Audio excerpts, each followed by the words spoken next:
Alright, guys, we got a couple of minutes before this thing officially starts, but I figure I would chime in here, let you know that I'm here. We are ready to go. I'm just kind of waiting for people to show up. Nobody left any questions, but there was some stuff in the Discord chat about changes to territory management that caught some people off guard. It was an unexpected change, but I think it's for the best. Um, I also want to go over how to set up the tournaments, and so that might be a tiny bit unintuitive, and I may work on that in the future. But for now, I will show you how to set them up. I know Grant had some issues with it at first when he was showing it off, so I figure if he's had some issues with it, other people would too, and not everybody may watch his videos. Um, and I want to go over the new Patreon integration, um, which will be nice for a lot of us. So that'll be something that we cover. Um, and I think that's fairly what we need to, like, a fairly complete list of what we need to talk about. Um, and then, as always, I will tell you that I need to do refactoring, and that the next update will probably just be behind the scenes, and then inevitably I will add something because that's what I've done. We're on the fourth Q&A, monthly Q&A thing, and every month I tell you that I need to spend a month refactoring code and getting things behind the scenes looking good, and every month I end up adding something instead. So we'll continue that streak, I am sure. Gordon Smack is here. Hello, welcome. We got about, I don't know, 30 seconds before this thing is officially supposed to start. If you have any questions, feel free to let me know. Post them in the chat. That's what this is all about. It can be about, how best to do something. Um, it can be suggestions. It can be, I can't figure this out. Could you help me? Any of that stuff is fine. Just post them up and I will get to them as I see them. And it looks like we are officially started. Yeah, turn off the timer there since we're good to go. As always, this is the FG Assistant application. You can check it out at patreon.com/FGAssistant if you need more information about it. It is basically a virtual tabletop and like promotion manager for the Filsinger Games line of card and dice wrestling games. I don't actually think I've ever said that on here before. I just assume that everybody knows what it's for. And I'm sure you all do, but, just in case. um, some people might kind of roll in wondering what the hell this is all about. So let's scoot over to the FG Assistant scene here. We've got our main menu going on right here. Not a whole lot has changed. There's a new tournaments button, which we will go over um, in the future here, just in a few minutes. Other than that, I think most things are roughly the same. We come into here. I changed this up last update, I believe, so this isn't brand new. But there is a new tab here called Patreon. You can log in with your Patreon now, and it will automatically check and unlock some rewards, like the monthly free card if you're a digital bootlegger or above subscriber or tier member or whatever you want to call it. Patron is the word they use. But this works just, this will say or not connected and won't have your stuff. You just click on that.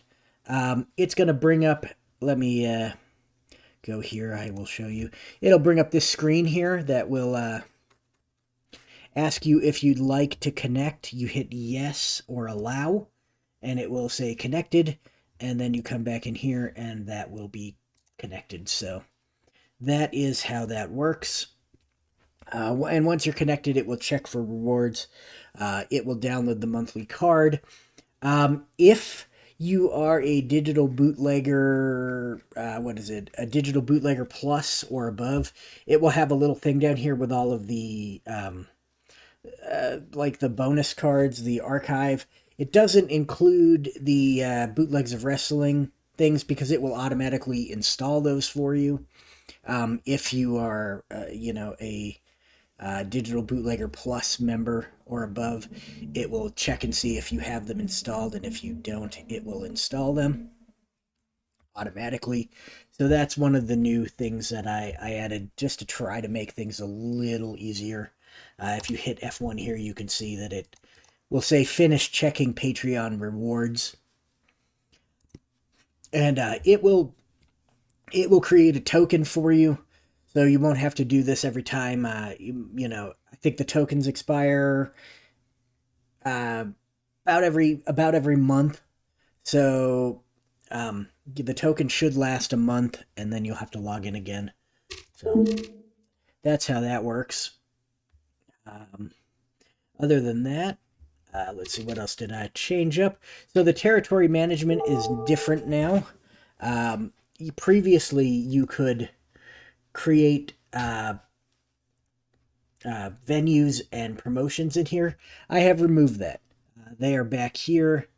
As you can see, there is a promotion editor and a venue editor here. The promotion editor you can click, and you could set specific territory sizes.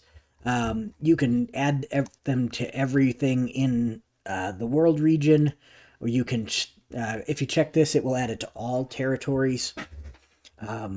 Right now, I just have my National Wrestling Commission, which is very popular in a couple of places.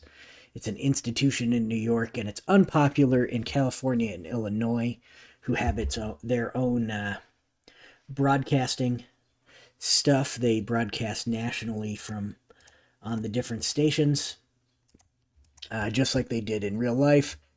Of course, wrestling on NBS, which is the one from, it would basically be the one from Chicago. That one went on for a lot longer on the Dumont Network. This one, Wrestling from the Olympic, did air nationally, but it was a pretty short run for the national run in real life. We'll see what happens in my universe here. But you add these, and you can add them to wherever you want. The benefit of this, so let's say if you're in a Champions of the Galaxy theme, you don't have the territory map. So previously you wouldn't have been able to use these at all. But now if you hit the plus button, it will add a thing. You can, let's say you want to, add it to CDIS or whatever. You can. I'm going to remove that. I don't need that. But the point is that you can add these to like champions areas now. This is the arena editor, or the venue editor. It's really simple. You can just, you click create new, and you enter all the information, hit save. But yeah, here's, the International Amphitheater. That's the one that, wrestling on WNBS in my universe airs from. But yeah, it's got the capacity, territory, which is Illinois, and if you type these in, like if you were to change it, it'll bring up ones that exist already, or you can just add a new one, like your Cetus or whatever, or Saturn or Titan, or any of those that might exist in the Champions world. Add a city location. One thing that Grant was trying to do when I first made this change is he was trying to enter it all in here, like Chicago, Illinois, and that doesn't work. So make sure that you select a territory and then a city.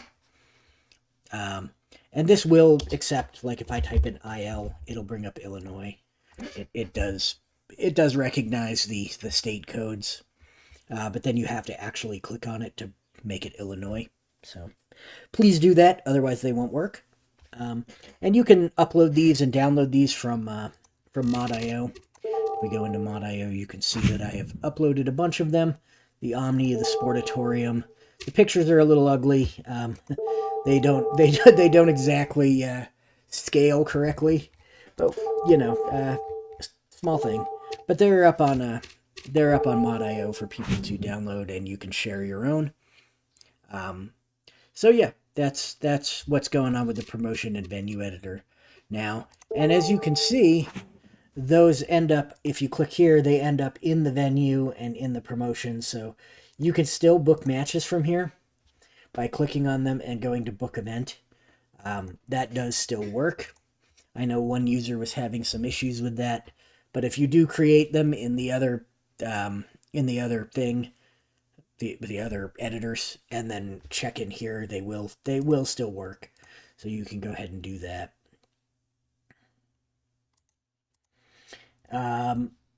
So yeah, that's changes to this mode here.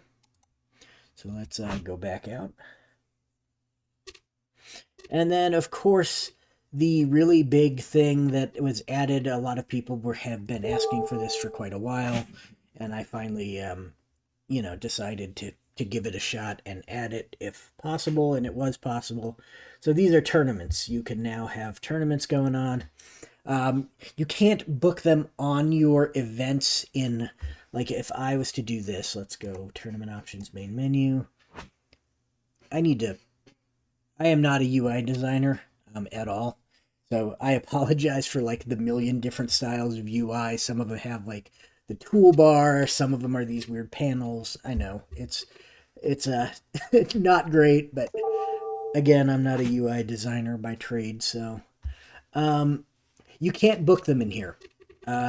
However, like if you wanted to do a tournament, you could set up non-tournament matches in here with the event name and all of that kind of stuff. And then if you go here and you just name the tournament the same thing. So like if I had an event called, King of the Ring, and then I called, like let's say the event is called King of the Ring 2024, and then I call this King of the Ring 2024, it's going to create an event with the same date and location and name as you enter here. So if it already exists, it will just use that one. So you can put them into your event stuff. You just can't do it on the same screen, I guess is the best way to put it. But let's show you how this works real quick. We'll say that this is from the Olympic Auditorium.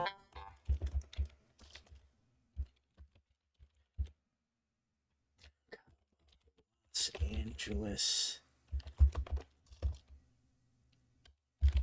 California. We'll have it take place today. Why not? 4 participants, sure. No title. If you set up an award, you can add that there and it will automatically give them the award. You have 2 tournament types. You can do a single elimination tournament or a league tournament. I'll show both here, but we'll do a single elimination first. So you'll set this all up and then you'll hit new tournament and it will change to your stuff and it will set up your brackets, and then you just go edit wrestlers, and then you're going to add to the team. So let's say I'm going to use my NWC. I'll do all, why not? And I've got add Santel. We're going to add him to the blue, and Angelo Poffo, we'll add him to the red, and then close it out. There we go. We got Santel and Poffo. You're going to do the same thing over here.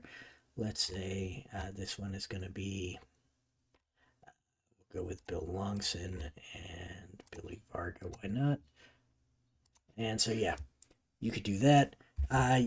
If you still need to edit them, you can come here and go edit participants. Like let's say you forgot that Add Santel is being managed by Redberry, just because I think he's the only manager I have right now. Redberry, you add manager to blue, then you go over here and it'll add them, so you'll have Add Santel with Redberry. That's why it was set up that way, so you could still have managers in tournaments. But then you would run these, and it would, if you ran it, it would automatically move the guy to the next round. Let's just show you that real quick. We're not going to actually play it out. I'm just going to do this. King of the Ring. See, it created that King of the Ring 2024 event. We'll say that Ad Santel beat Angelo Poffo via, I don't know, we'll say he beat him with an STF because that's his finisher. Okay. And now we've got Ad Santel, and it will include Red Berry, but it won't necessarily say it there. Then we go here. And in match, we'll move Bill Longson on with the pile driver. Sure. There we go. And then we've got Santel and Longson in the finals. So we'll load that up and then end match here. And we'll say that Longson won again with the pile driver. And okay. And it will bring up a nice little thing that says that the King of the Ring 2024 winner is Bill Longson. Hit OK. And this is done. I mean, that's how it works. And you can save and load them. So like if you if you go here and we go clear tournament, so that's the end of that one. But let's say you have 128 participants. You're probably not going to run that in one go. So you can. I have to give it. There we go.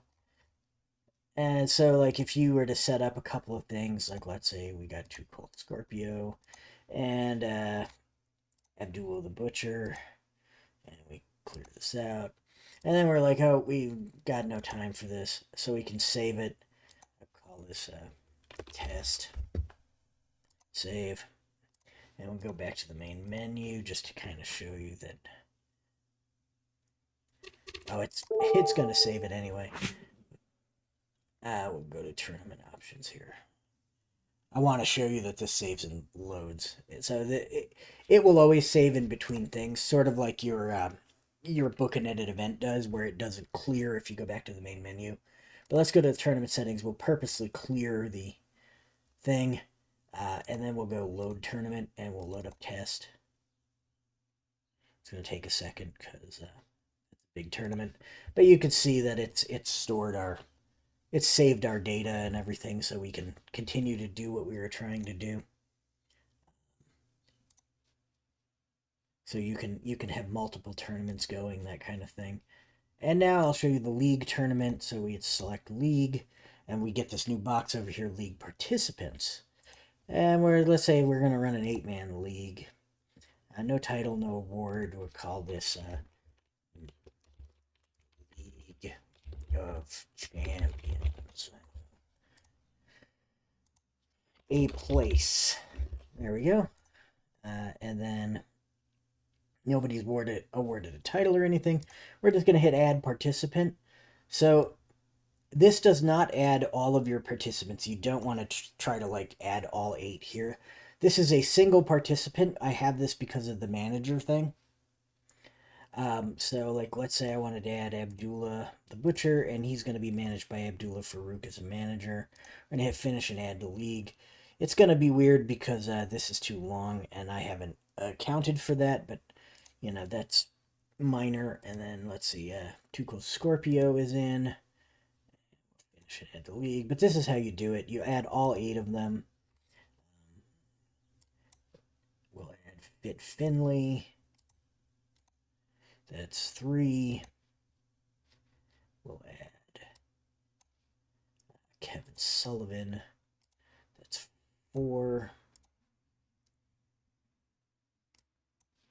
Add Greg Valentine. 5. Let's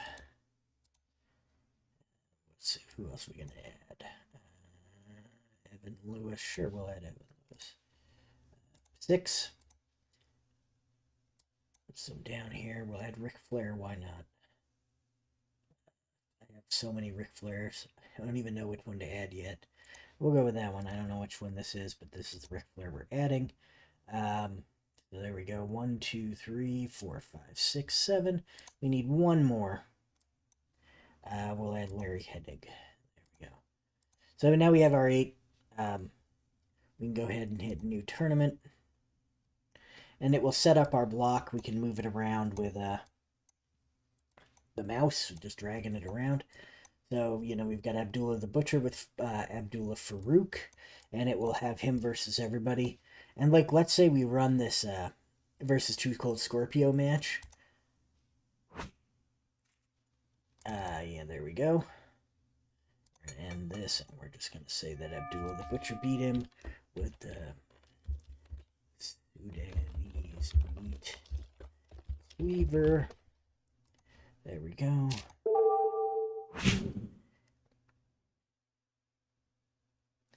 And it will automatically fill in both matches. So if you have a the corresponding match in the other guy's block, it knows that you're running that match and it will fill it in for you.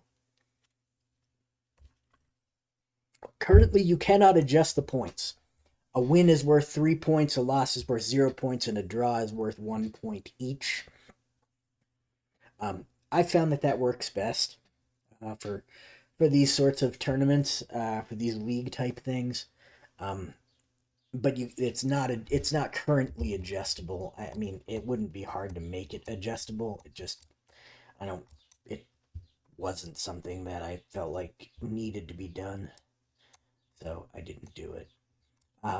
But yeah, and then this works in the same way. Once you've completed your last match, it will let you know who won the tournament. You can save and load these as well. Let's just go to clear. Back to the main menu. So that's how the tournaments work. I'm not going to run them, a big long tournament. Maybe I'll run one this weekend or something and show people how it works a little more. So yeah, that's kind of what has changed. I don't think that there was much else that I changed. I did want to show people this. If you buy the Bootlegs of Wrestling Spring 2024 pack off of the Patreon shop, it does have it does come with some charts when you unzip the file, and they're just in normal data things. So you would just click install chart and then find them. If I go here, FG Assistant Docs, Card Exports, Full Sets, and I go to .dat, it's going to have the charts here. Those are the 2 charts that come with Bootlegs of Wrestling Spring 2024. If I clicked on one of them, it would install them. I don't want to do that because I've already got them installed. I don't need to overwrite them or anything. But that's how you do that, in case you didn't know how to do that already. That allows you to install a chart from that came with a download or whatever. That isn't a Mod.io download. And if you're a a Digital Bootlegger Plus subscriber or better, it'll automatically do it for you. All that stuff is included now with the new Patreon thing. So, if you subscribe to this on Patreon, if you're a Patreon supporter and link it, you can do that. It decided to disconnect for some reason. It's weird like that. It doesn't always... I tried to get it to stay connected. It doesn't always stay connected. It's a Patreon thing. It's not much I can do about it.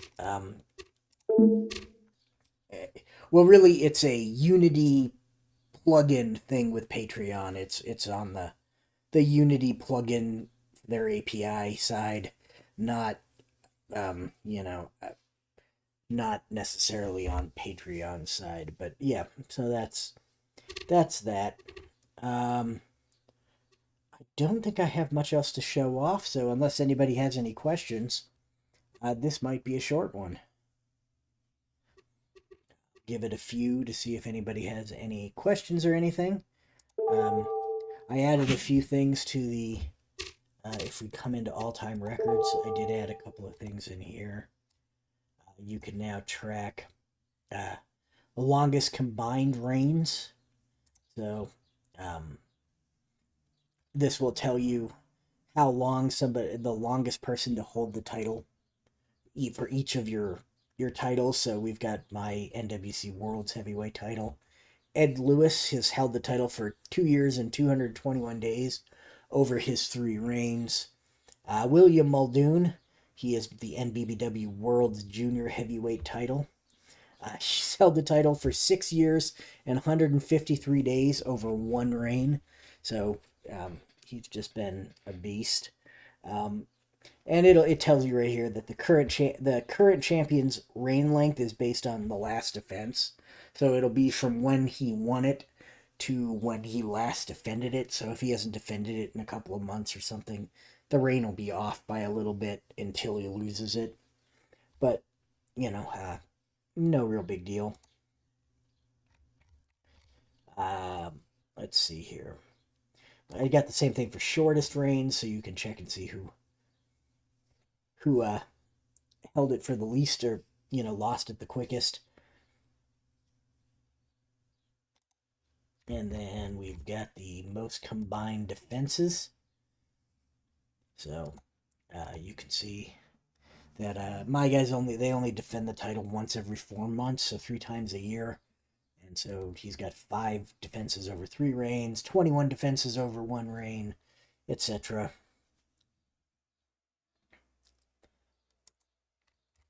But yeah, those are the 3 that I added to this in this update. So I always thought it was cool to be able to track that kind of stuff. I'm also open to you know, if anybody's got suggestions for things they'd like tracked. Some things are really easy. Other things require me to add like actual like behind the scenes data to get things tracked. You know, because they weren't something I thought about ahead of time, like fatigue. Grant brought that up at I think at the very end of the last Q&A, and I added that in, and I think I added that in not too long ago.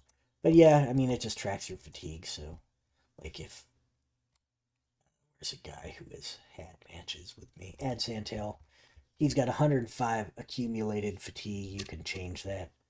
And then some of these, like they have separate names.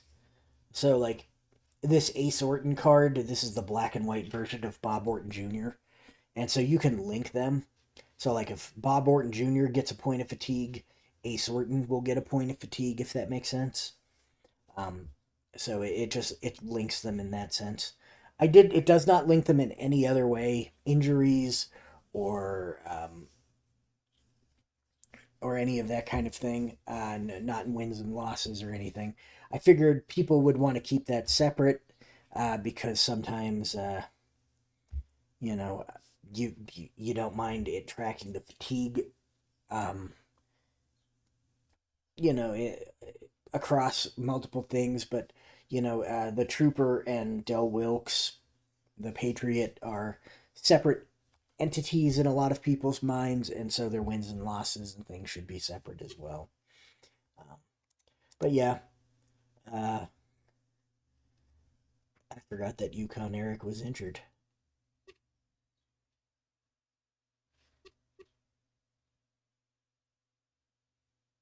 Let's see. 4108. I think that he is not injured anymore. Because I think that I am. Let's check. I can't remember where I am exactly. I think that it looks like he's injured for 2 cards, and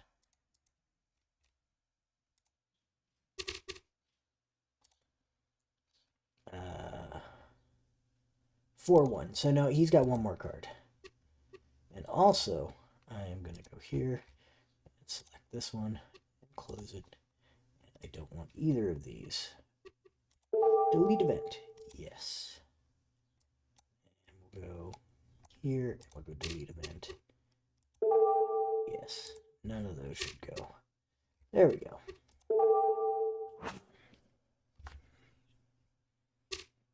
Okay, so that's pretty much everything I needed to show off, and it looks like most people are good and they don't have very many questions. So I am going to sign off here in a sec, unless somebody comes through with some questions. Um, yeah, that's pretty much what I did this month. I guess I should talk about what's coming up. Um, so I really do need to do some code refactoring and that sort of stuff. I know it's boring. Um, I want to add. So there is a separate program that you can get that allows you to basically do hot seat play through the internet. And I want to set up the application so that you can use God, what is it called? I used to know what it was called and now I'm forgetting. Um, Jesus, what is it called? Anyway, it, it's a fun little program, but you basically it allows you one person just they can own it, and the other person connects through the software, and it basically if they've got a controller on their computer, it will plug it in. It'll pretend like it's a controller on the host's computer, and you can play like hot seat multiplayer games or cooperative multiplayer games through the uh, through the internet or whatever. And I want to set it up for that so you can have one night matches or whatever with two players, and one person can use the mouse, the other person can use their controller, that sort of thing. I guess both players would probably need a controller. Um, so yeah, I mean that's one thing I want to do, but I don't know whether that'll be this update or not. But I do need to do a lot of back end refactoring. I did get the performance down, or the memory usage down a little bit. I believe that I fixed, like, previously I was trying to show you that this stuff. So if you go to low quality now, it actually works. It doesn't necessarily work here, which is fine. But like if I go to card management now, I try to load up some cards, they will look absolutely terrible. Um, you probably can't tell on the video, but I mean you can definitely tell on the screen. Like these look just awful. Like if I flip that over, like you can't read anything. Um, so those are actually working now. Those do save a lot of memory, but I mean, not not fantastic when it comes to how things look in the actual cards and stuff. Even the medium setting is, I think it looks awful, but some people might be okay with it to save memory. But they're working now, and I've done some other stuff. People with less than 8 gigabytes of video RAM or system RAM will not be able to load card sets that are bigger than, like, the all will be removed. So, like, if you go here and you see that, there's the all cards, and then I'm not going to click this, but there's the all option, that would load every card you've ever created. And like for me, I have almost 1,800 cards in there at this point after adding all the PDF Prime stuff. And it it takes 6 gigabytes or so of video memory to load all of the cards. That's a lot. I have a new, like I have a 4070 Ti, which has 12 gigabytes of video RAM, but most people don't have, based on like the logs that I've been sent, most people don't have 8 or 12 gigabytes of video RAM. So I've removed that option for a lot of people. Sorry if it annoys you. It saves you in the end, because if you exceed the amount of video RAM that you have, the computer will start chugging, and it will try to store everything in either like your page file on your hard drive, or which is just stupidly slow even if you've got an SSD, or it will start using system RAM in place of video RAM, like shared RAM, and that can cause problems as well. So it's just better to remove it. So that is not an option anymore if you are on a lower end computer. I also set it up so that if you have that if you don't meet certain thresholds, it will automatically clear cards when you leave screen. So, like if you like, let's say I do this and I go all, and it loads up all my NWC cards. But let's say you have like 4 GB of system RAM and you go back to the main menu, it will clear those out of your cache so they're no longer in your RAM. And then when you go to load them up again, it will actually need to load them again. And the pre-caching it does at startup, like if you go to settings, and I've got my load cards at start, if you have below a certain amount of RAM, if you don't exceed the threshold, it will load all of the data but not the image, just to save RAM, because Unity is not spectacular with their texture management stuff, and it just, I mean, unpacks everything onto your graphics card basically, or into system RAM. And I don't know if you know how textures work, but they are a lot bigger than a graphics card cannot display a compressed image. So if you compress like a JPEG, that is actually uncompressed before it's sent to your graphics card. And Unity does the same thing. So anything that you send into here, it's compressed when you save it, so it may not look like it's that big, but then when it's sent to the graphics card, it's uncompressed and it's quite a bit larger. And so it can be like, I think it can be up to 12 times the size that it is on your hard drive in RAM, uncompressed. So at the risk of boring you all with technical things, it can get expensive to load up a whole bunch of cards at once. So I've been trying to limit the amount that you can load at once, unless you're on a higher end system. And so, but I still need to do some work with that, and that's going to be one of my big things for next update. All right, so that's all for me. I will catch you all later on, and I hope you have a great weekend.